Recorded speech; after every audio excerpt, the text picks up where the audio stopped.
اوردر النهارده مسافر محافظة الشرقية، اللهم بارك. العميلة دفعت 50 جنيه بس في مصاريف الشحن، وده عرض في مونيت ستور لفترة محدودة جدا جدا جدا يا جماعة. المفروض اصلا التوصيل بتاع المحافظات كله 100 جنيه، بس احنا عاملين لكم عرض شحن 50 جنيه.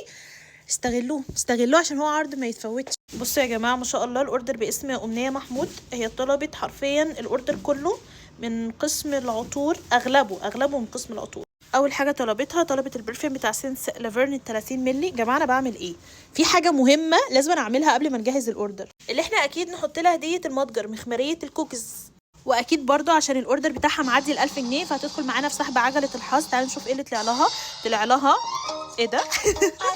طلع لها خصم 10% على قسم الاكسسوارات.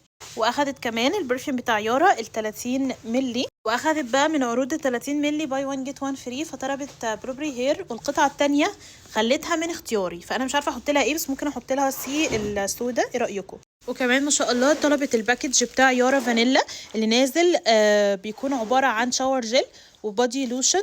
بجد باكج خطير، هو بجد نازل بسعر يعني محتاج يغلى، ما ينفعش ينزل بالسعر ده. وطلبت كمان بادي سبلاش اللي تشيز كيك. وكمان ما شاء الله طلبت البوكس بتاع ذا بادي شوب اللي هو عبارة عن 6 سبلاش. وكمان طلبت الفرشة بتاعت فك تشابك الشعر.